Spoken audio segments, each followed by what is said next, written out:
Now afternoon. Good afternoon, everyone. My name is Dick Schroyer. I'm a board member of the Greater Rochester Quality Council, which is an affiliate of the Greater Rochester Chamber of Commerce, and I am delighted to welcome so many people to today's Performance Excellence Forum. And a special welcome to those attending from the area of our partner organization, Performance Excellence Network, which serves the Upper Midwest. And welcome to all of you. Okay, before we begin, a couple of housekeeping announcements. I'd like to announce that today's program is being recorded, and the recording will be posted to the GRQC website. You'll all receive a link to these materials within the next few days. Closed captioning is available for this program. To enable it on your device, click the CC icon that you should find on your Zoom screen. And out of respect for other participants, we ask that everybody remain on mute unless you're speaking. GRQC's mission is to stimulate and foster excellence in the products, services, and processes of all organizations and businesses in our community. We've got a lot of exciting programs planned for this year, as you can see from the slide that I've posted. Our next Performance Excellence Forum is going to be on Wednesday, April 23rd, and will feature best practices in military leadership. Should be an interesting and somewhat different program. You can see here other programs scheduled for May and June as well. We're still accepting applications for our annual Day of Quality in April, both from organizations that would like to get a day of free consultation from a team of process experts and from volunteers who'd like to lead or participate on one of those teams. But we need to receive the applications by March 31st in order to give us time to complete our planning. So if you're interested, we encourage you to at least drop us an email and let us know of your interest. Finally, Performance Excellence Network Penn has webinars scheduled for April 17th and May 1st. You can learn more about these and other upcoming programs by visiting our website at www.grqc.org. Today's program, I'm going to close that down so we can all see each other. There we go. Today's program is entitled Managing Stress and Maintaining Well-Being in Disruptive Times. And our speakers are Dr. David Pierce from Rochester Regional Health and Dr. Jessica Shan from UR Medicine. In our evaluation surveys, we've received a lot of requests for a program on managing personal and workplace stress. Rapid change and disruption are more and more the order of the day. I was really struck by the comments made by nationally known speaker, author, and leadership coach Jo Saxton in opening her February 6th podcast. Said, well, January was a long year, wasn't it? It does seem that way. Today's program will provide guidance on some evidence-based strategies for reducing stress and increasing well-being. The ideas and tips shared will come from tools that are being used at the largest health systems in the Rochester area. We believe that you will leave today with information and tools that you can use to manage your level of stress and hopefully to help those around you as well. Our speakers and today's discussion moderators, GRQC board members Jan Schriefer and Adam Tatro, want to encourage your participation and will leave time for questions after the presentation. Please enter your questions and your thoughts into the chat anytime during the webinar. We'll get to as many questions as possible during the discussion period. Okay. At this time, it's my great pleasure to introduce our speakers. Dr. David Pierce is the Chief Medical Officer at Rochester General Hospital. He earned his bachelor's degree from the State University of New York at Fredonia before completing his medical training at New York Medical College. Dr. Pierce completed his residency at the University of Buffalo.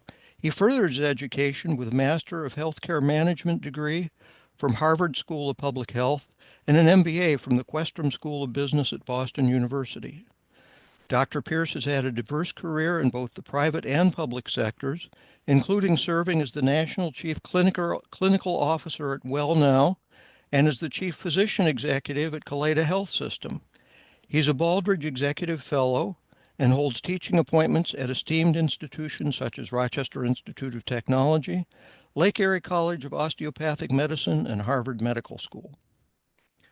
Dr. Jessica Shan is an Associate Professor of Pediatrics, Health Humanities, and Bioethics at the University of Rochester Medical Center and was named Associate Chief Well-Being Officer in 2024.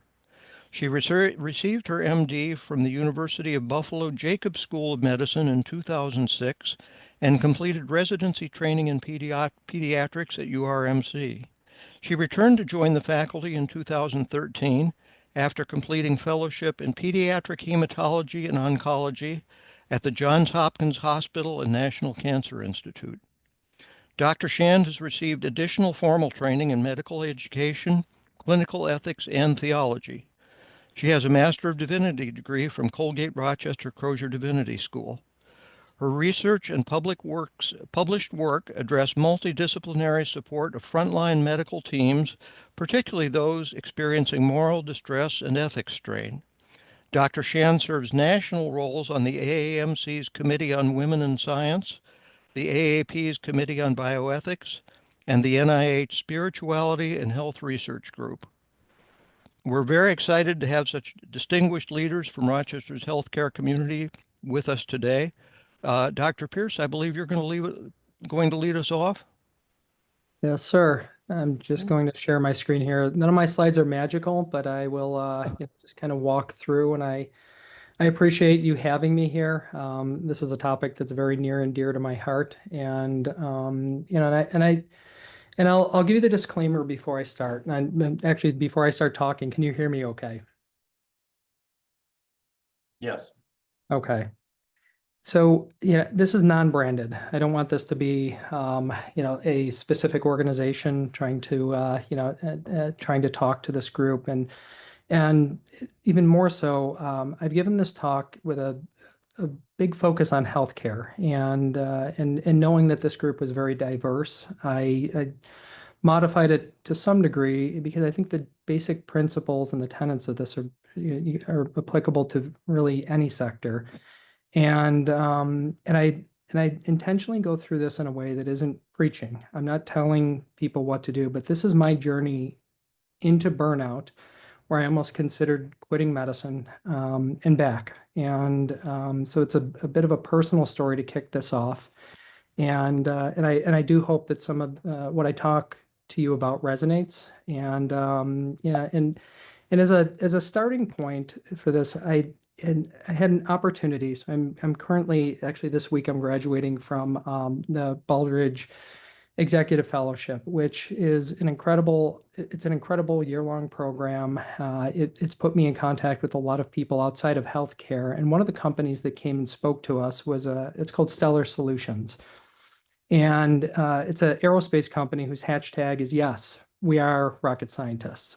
And what I thought was very, just intriguing about the way that they deal with their employees is they have a framework that they use called the "Do you have your dream job" framework. And every manager is expected to work with their direct reports to try to figure out, are they in the right place? Are they really in their dream job? And if not, how do we make it their dream job? How do you move them? And maybe it's not the right company at all, but there's a lot of time and attention. And this is an expectation across their entire company. And this is a company that does 95% of their contracts with NASA. And I started thinking, if aerospace is doing this with their employees, I mean, we should really be doing this in healthcare. But it also gave me pause to step back and ask myself, do I have my dream job? What does my dream job really look like? Does my job really fulfill everything that I thought it could or it should? And the thing that I'll kind of focus on today is it's sort of the foundation for me of a dream job. It's about promises and some of the promises I've made to society, well-being, and then really the mission. And I think that really sets up the foundation of what to me would be a dream job. And I'll take you back in time a little bit. So about 7 years into me, graduating from residency, I was working as an assistant professor at the university at a level 1 trauma center, inner city. And if you looked at my resume, I'd done a lot of things that that made it look like I'd had probably a perfect 7 years of, just academically, some of the things that I was doing, some of the appointments I had. And so there I am at, probably midnight in an overnight shift in an extremely busy trauma center, working with a third-year resident and a fourth-year medical student, and busy, like absolute chaos. People in the waiting room, people like and all over the place.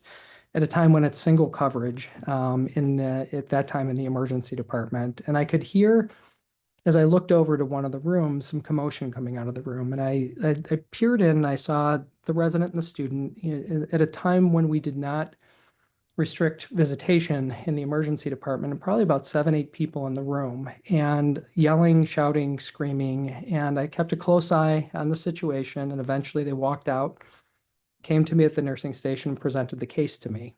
And they looked dejected, they looked a little frustrated. And as they presented the case to me, it was, in broad strokes, it was a patient with a headache, and the family and patient were convinced that they needed an MRI. Now, when you look at what they were asking for, by no clinical decision tool that exists would they have qualified for getting imaging in the brain. But be that as it may, that's what they were there for. That's what they wanted. And so in the context of this busy shift, I put my mental armor on and I walked into the room. And within about 5 minutes, the conversation had digressed into them screaming. And then anyone who knows me knows that I don't yell. I don't, I'm known that the more chaotic things get, the quieter I get. And but I found myself actually yelling back forth to this family. And eventually, middle of the conversation, I just walked out of the room, and walked up to the nursing station. And to this day, if I could take back what I said, I would. And so it started something like this, where it's by the grace of God that we're here to take care of these patients. And then I went into a long diatribe of, they don't appreciate us, they don't respect us, and as I kind of went on and on, as I finished, the third year resident does pretty much what a third year resident does. It wants to graduate and get a good job, and says, "Yes, Dr. Pierce, that's like very insightful. Can I go see the next patient?" But the fourth year student who ended up going into emergency medicine, I could see in her eyes, it was this look of, my God, I hope I don't turn into this guy. I hope this isn't me.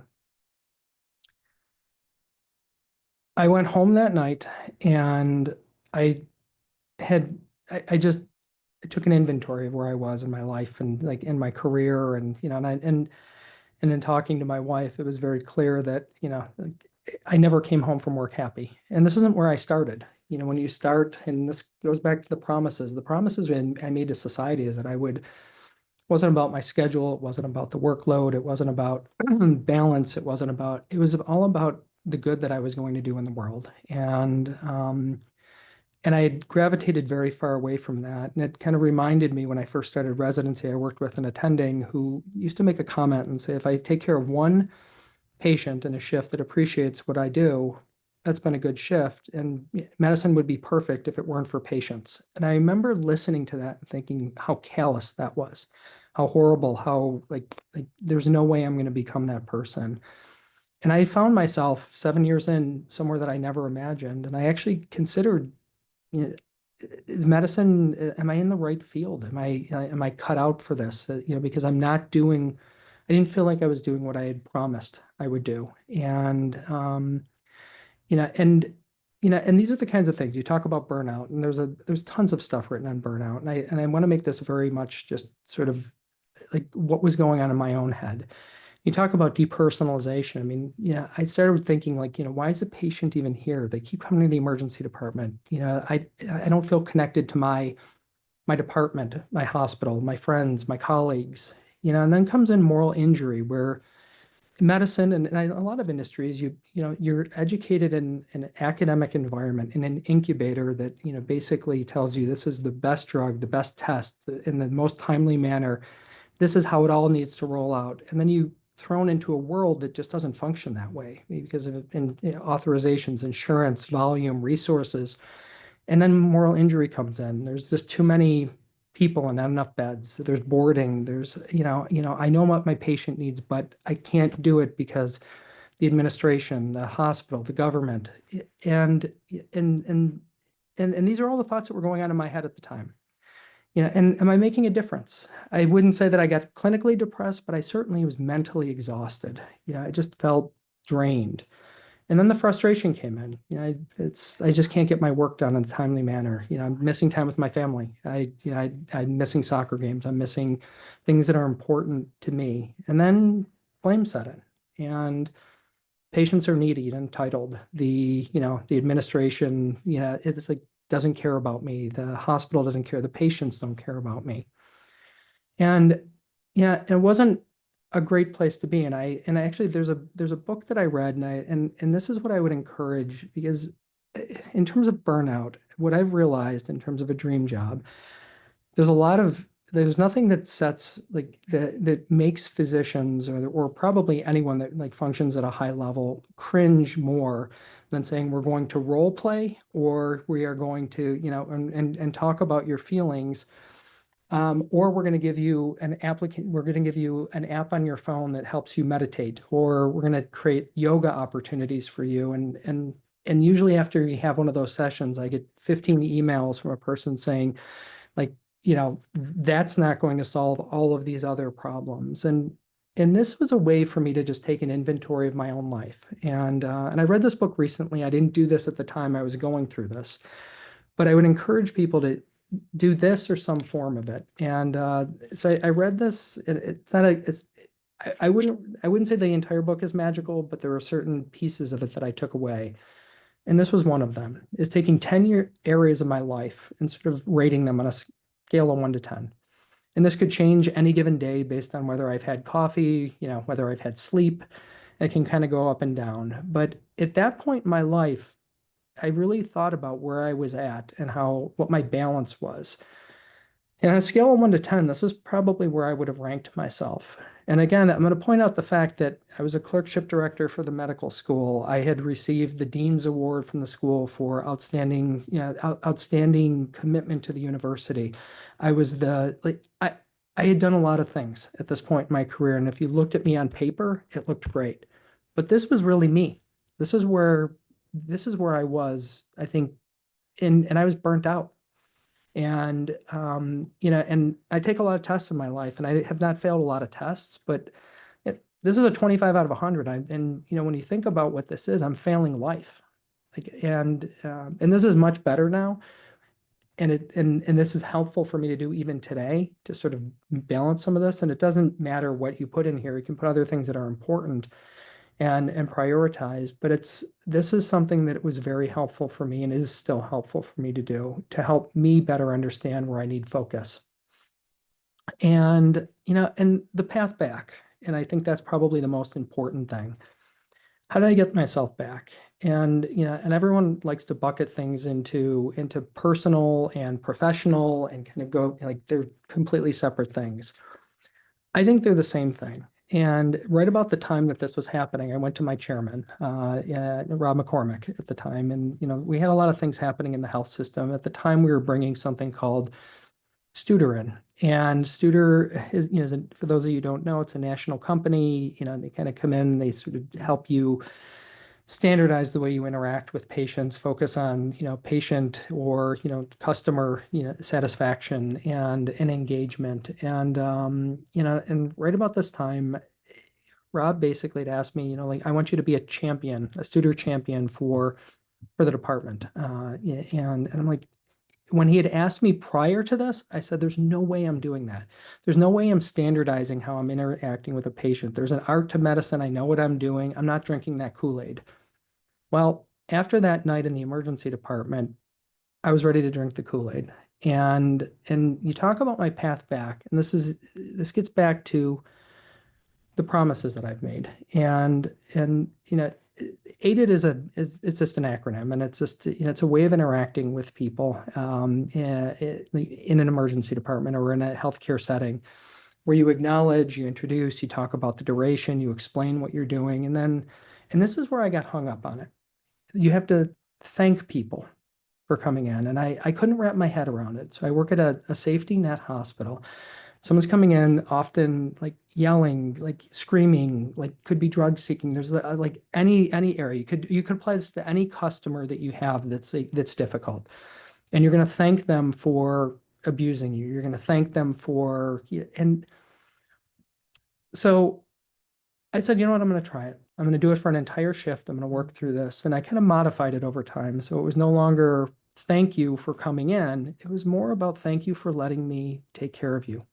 And turns out I did this for one shift. And this is a true story. I did this for one shift where every person that came in, I walked into the room, I sat down, I looked them at eye level. I didn't stand over them waiting to get out of the room. I introduced myself not as Dr. Pierce, but I'm Dave Pierce. I'm going to be your, I'm going to be your doctor. I'm going to take care of you. Talk to them about the duration that they'd be there and like, listen, this is going to suck. You're going to be here for 8 hours, but you really need it. And this is why. Thank you for letting me take care of you. And then I added something like that has been very meaningful to me. It's a promise to every person that I see, and I promise I'm going to take good care of you. Turns out it really doesn't matter whether they're a member of a gang, whether they're an affluent donator to the organization. People respond to that. And and I went home from that shift, and my wife looked at me and she goes, "Why are you so happy?" I'm like, "What do you mean?" I had a good shift. And she goes, "You never have a good shift. What do you like?" So when you start talking about, like, how do you bucket things and how do you get back and how do you refocus? You know, the two things, and I'll just focus on these because I want to turn this over to Dr. Shand here a little bit for her to talk and then give some time for discussion at the end. I found that focusing in on some really important things that hit on mission and the reason that I went into medicine to begin with, and it's the promises that I made about really making a difference in the world, made a tremendous impact, not only on my job, but when I felt like I got back to that, I felt like myself again, even when I got home. I was more emotionally available. I was happier. I felt like I was making a difference. Now, don't get me wrong. Some people, there's no way that I can get people back to center, when they're really upset.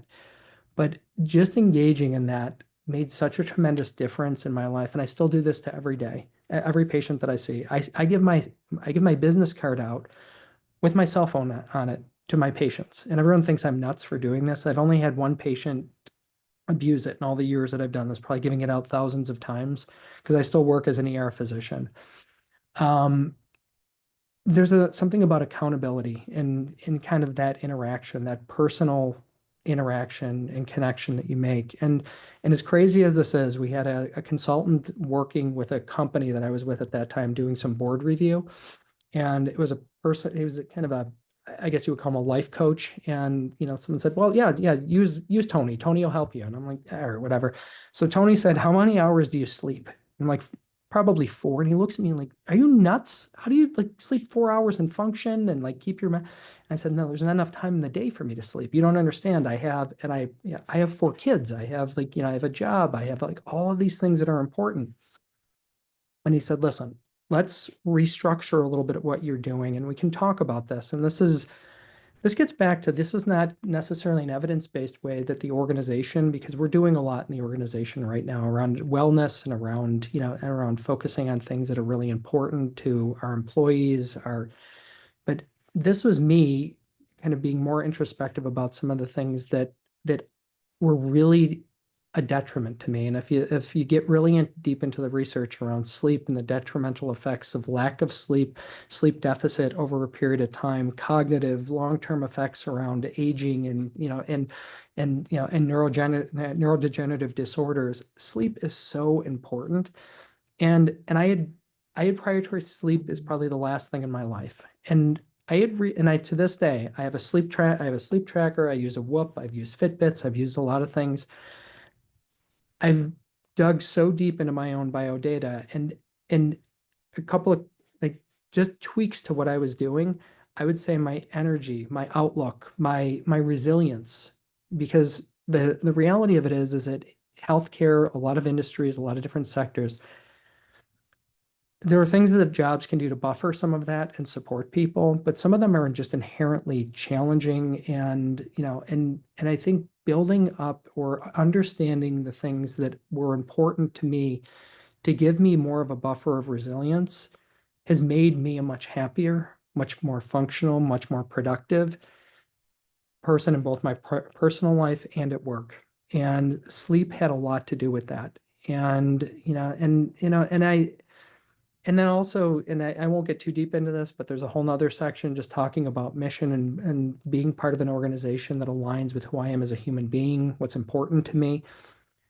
And I can say that right now, where I am, my job is not perfect. And I don't expect my employer to make my job perfect.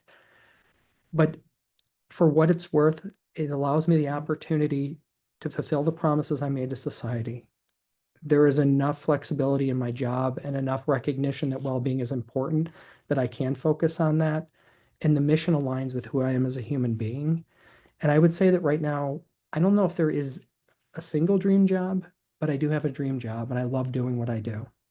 And I hope some of that helps frame a little bit of this conversation because I don't think we can solve all of this in an hour, but maybe it's the first step in the first conversation that we can start having about, some really important topics that really hit, I think, in every industry right now that's struggling.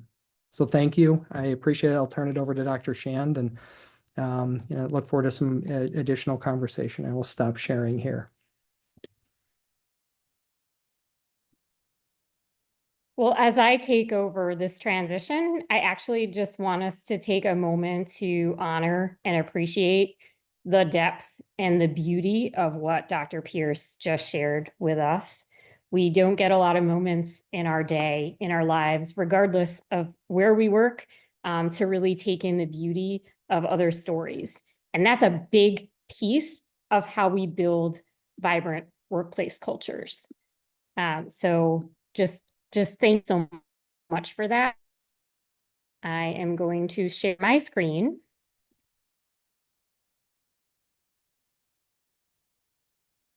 So the title of my talk, and I hope this will be an integrated discussion, is called Wellbeing by Design. Because I think, as Dr. Pierce said, there may, and you'll find out through the course of this talk that I'm very driven by existential questions. There may or may not be a dream job, but we have dreams and we have agency to own our dreams and to build our dreams. It's not something external to us. We're the vector. And so well-being by design, I'm going to talk to you a little bit about how my journey and how I've used the principles of design thinking and creative problem solving to move toward creative solutions. So for those of you, again, this is multidisciplinary, and I love Dr. Pierce mentioned in his leadership training, looking at other industries and wondering, gosh, these are tools being used by others. Why isn't healthcare using them? And honestly, the more I grow in leadership and the more I learn from other industries, I find myself often asking that question. But as a science nerd, as an engineering nerd, I just want to share with you, and if you ever have time to go to the Google Oracle and learn a little bit about design thinking. Design thinking is a process. It's a way of thinking. It's a way of living to solve complex problems. And what more complex problem might there be than how we live and work and interact with each other in complex settings during challenging times. And so design thinking is a way of solving problems that's nonlinear. And I'm going to tell you a little bit about my story in medicine, which is extremely wavy and nonlinear. They used to have this term like non-traditional student, and that is, I'm still a non-traditional student. But what I love about design thinking, this isn't a design thinking workshop, but I will absolutely come to your organization and do a design thinking workshop. They're a lot of fun. I've done some with our Quality Institute at the University of Rochester, where we do things like write breakup letters to the status quo, like Dear 7 a.m. meeting. I understand that this is convenient for y'all, but this is not when I think. Dear Outlook, I know that you schedule in 30 to 60-minute increments, but that's just not how we do. But what's exciting about design thinking is that when there's a problem, when there's something to solve, something we need to approach, the first step is to really sit with the problem and empathize with the people experiencing it. And, you know, I could teach I actually do teach a whole course on empathy. But how do we really, and when I reflect on Dr. Pierce's story, to empathize with the extreme of the human condition, socially, culturally, physically, emotionally, spiritually, that presents itself in the emergency department, that presents itself to the children's hospital, that presents itself in the problems that each of you are called to solve. And the mind shift in design thinking is that empathizing with the user, if you're in engineering or design, empathizing with the problem is actually what defines the problem. And that's a subtle mind shift, but it's a big mind shift. And so as I learned more about this process, and then there's all kinds of stuff about prototype testing and experimenting and being creative.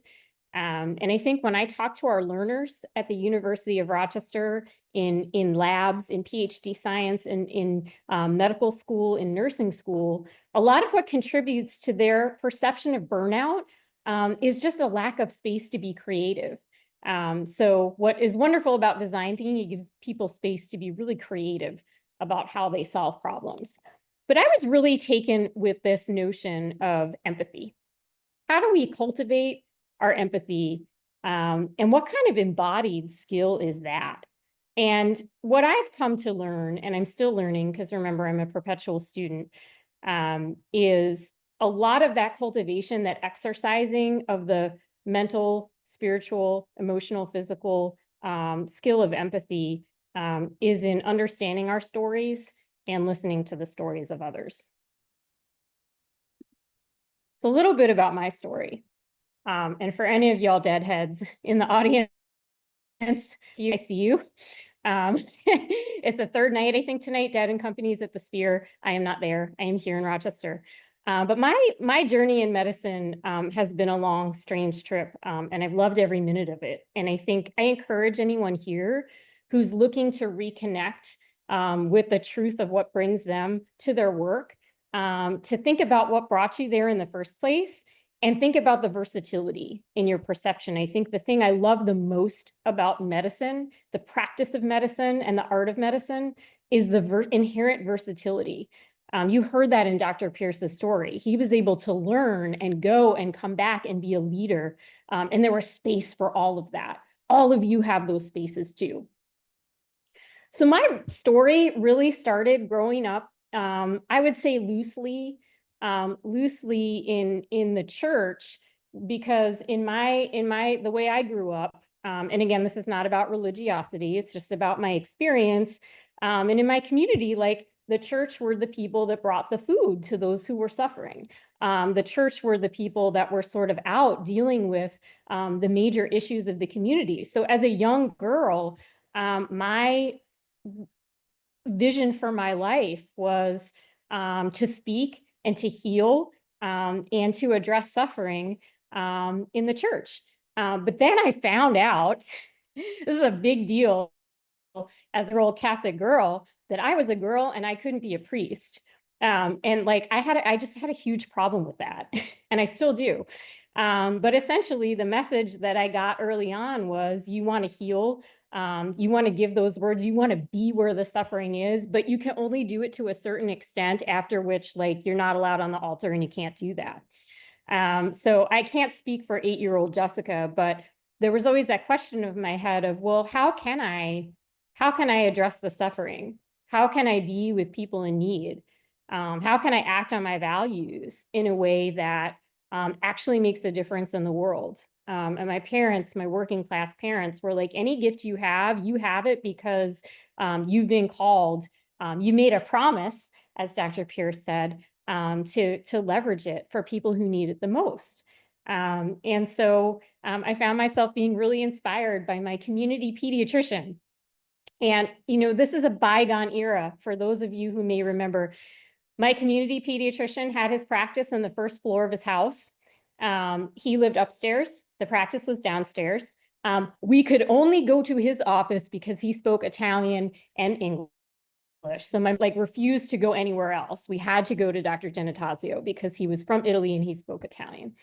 And that was the practice. And I was so inspired by what he did for our community and what he did for all of us that I started to think about, maybe I want to be a pediatrician too, and maybe that's the place where I can fulfill my mission.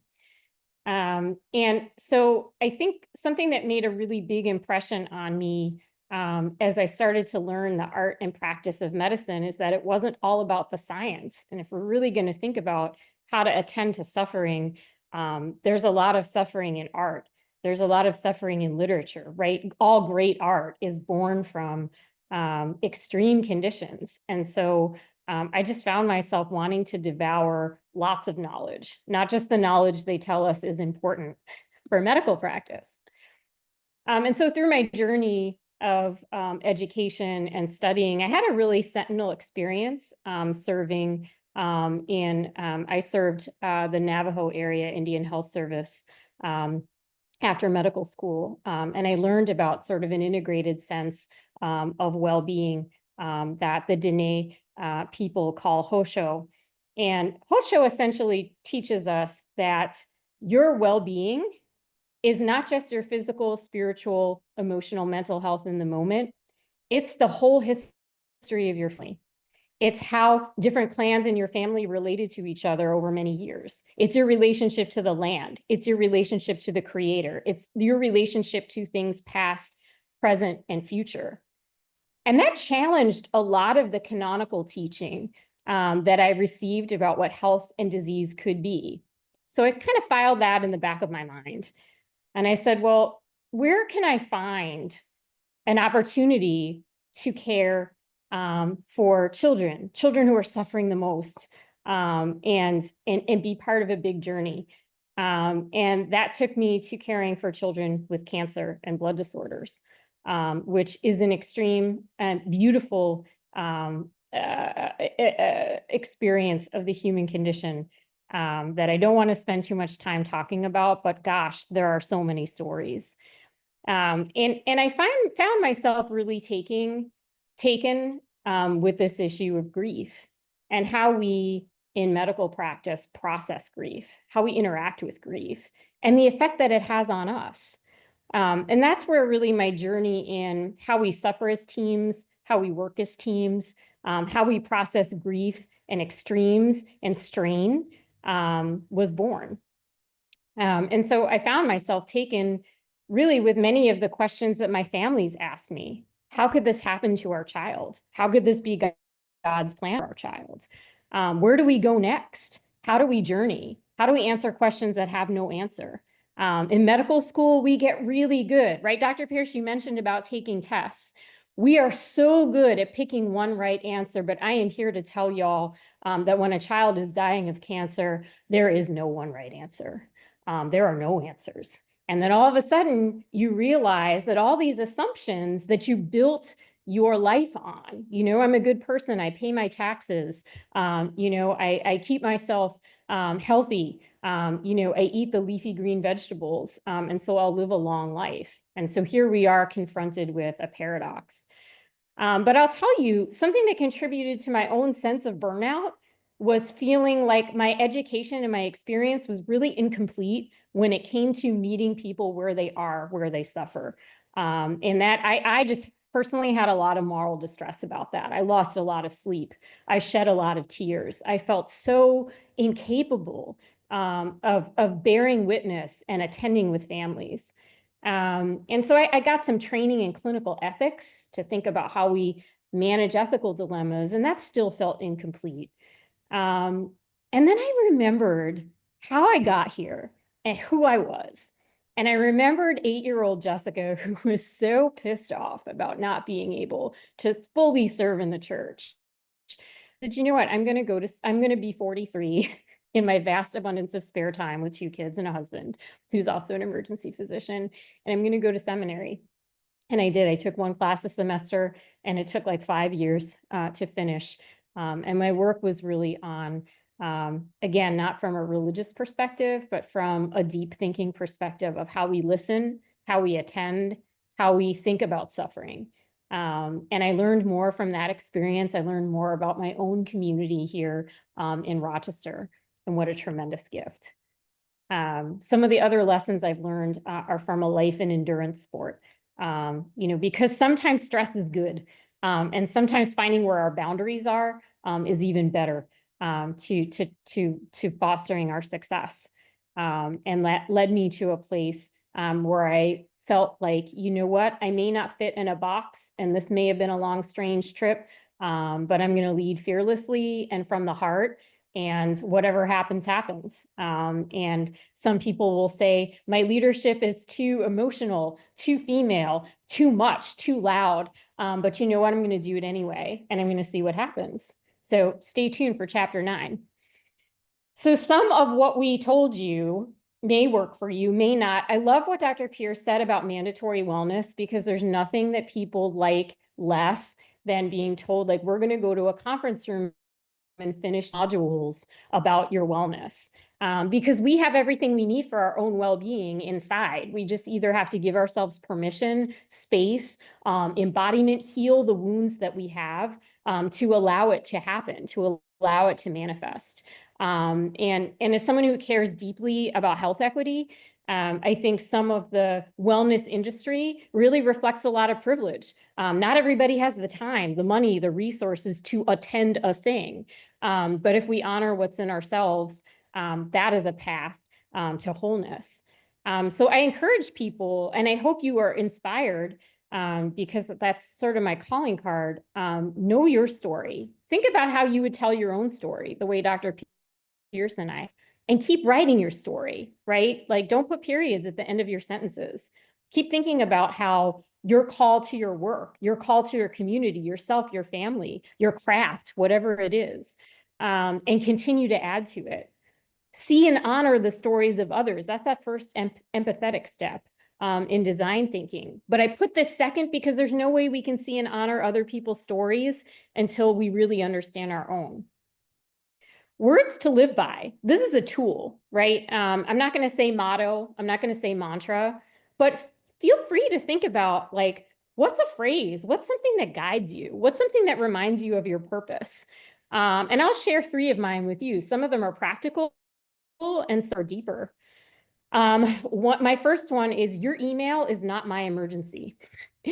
And that's, yes, Dr. Pierce. And that's a way of reminding myself, we live in a culture, and for those of you who may not be aware, in medicine, right, we get chats through the electronic app all the time, from Teams, from others. You get messages from MS Teams. You're getting messages in your email. You're getting messages through the electronic health record. My son is asking me where his mouth guard is, as if I knew that, and I don't use it. So, right, we're constantly getting messages. But just because someone feels like they need to ask this of you doesn't mean it's your emergency, and it's okay to take charge of that. Another, again, from my life and distance running, there's a company in Boston called the Heartbreak Hill Running Company, and their motto is run hard, risk heartbreak. Heartbreak Hill is an iconic part of the Boston Marathon course, where, like, someone decided they were going to put a hill between mile 20 and 21, like, just to mess you up if you weren't already messed up. And I got a story about that coming up. But run hard, risk heartbreak, work hard, risk heartbreak, play hard, love hard, risk heartbreak, but take the risks. It's okay. And then the other comes from, again, from my theological background, but isn't it true in these tumultuous times? You can't throw stones when you're too busy washing feet. So when I feel the need to judge, when I feel the need to criticize, when I feel the need to be like, why did she say that in this meeting? That is way outside the scope. No, we're too busy serving. We're too busy washing feet to throw stones. Again, commit to what fills you. Everybody here has something that fills them. Commit to it. Quarterly absolute yes and absolute no list. I love this. This is a practice I use. And it's, I'm a little kooky around the seasons, the equinoxes and the solstices. I do this practice, but making a list of what are the things I absolutely need in my life? What are the things I'm absolutely not willing to do? An example from this in my early career, there's not a lot of pediatric leukemia specialists that study myeloid leukemia in Down syndrome. That's my area of expertise. So we need to meet, we need to go to conferences, international conferences. But early in my career, traveling a lot with young kids, that was an absolute no. And I had to make some concessions, absolute yeses. There's certain things I'm going to make time for. There's certain things that I absolutely won't. And go back to the list, revisit that list. And then I encourage people, all of you have a story. All of you have different paths and threads that unexpectedly, sometimes when you're not looking, may converge on a moment that gives you a sense of purpose. And I'm going to tell you about one of mine because after the COVID year, so the first Boston Marathon after the pandemic year was a big deal for me because like it had been canceled. And then Boston is usually the third Monday in April, got moved to October. And I was training really hard. And there was a family I had cared for. And it's interesting because this young man wasn't one of my primary oncology patients, but I sat with them a lot during his dying journey. And I leaned into putting my whole self into the relationship with this family of this beautiful 17-year-old young man, their only child, dying of myeloid leukemia. And it was just one of those situations where I felt like I could be myself. They asked me to pray with them, I prayed with them. They asked me really difficult questions about what comes next, and we went there and we talked about it. So I was approaching Heartbreak Hill, and I got out way too fast, and I didn't take my fluids, and I was a hot mess. But there was Evan's mom, who drove all the way to Boston to surprise me. I had no idea she was going to do this. And she tracked me on the app, and she kept yelling, Jessica Shan, Jessica Shan. I'm like, who knows who I am? And there she was. And I thought, gosh, I've lost so much sleep worrying about my key performance indicators, about how I'm going to prove the value of my work to my institution when the answer is right in front of me. Let all those different strains of who you are tell your story. Write your absolute yeses and nos, commit to what works for you, do those things, but be amazed in the unexpected places where it all comes together. And be in a place where you can pay attention to that. So in the interest of time, I have some information about institutional approaches that we're working on at URMC, improving our relationship with data, really prioritizing how we support each other as teams. Something I want to leave you all with, right? We're all asked to do more with less, but it's really important to ask, if we're going to do more, then what is the trash that we can take out? And in medicine, the American Medical Association has this wonderful paradigm called getting rid of stupid stuff, right? Or their administrative burdens, duplicative regulatory requirements. Like, ask yourself what you can take away for yourself, for the people you serve. Remember your why. Don't be afraid to talk about works in progress. I don't know about institutions, but everyone wants to report something when it's nice and shiny and done and like all the data looks pretty. But actually, the most we have to learn are about spectacular failures and things that are in progress. And remember to reflect back on your own coping skills. So with that, I'm going to stop my share. And I just hope that engender questions, conversations, skills, reflection, and I really acknowledge all of you for your time, your support, and your wisdom. Thank you. That was great, Jessica. Love it. Yes, thank you both so much for the conversation and the discussion, and for your stories that you both told. It's an amazing journey on how you got to where you are, and the different struggles and challenges that you face, and how some of the strategies that you did to cope with them. I know we only have a few minutes left, but I wanted to ask a question that I hope both of you can respond to. And that, if you had to sort of, looking back and reflecting on your journey and your time, is there one pivotal moment that sort of shifted for you and helped you that mindset and that approach that has brought you to the place that you're at right now. And so, Dr. Shan, I'm going to start with you and see if there's one particular moment that stood out for you. Yeah, I would say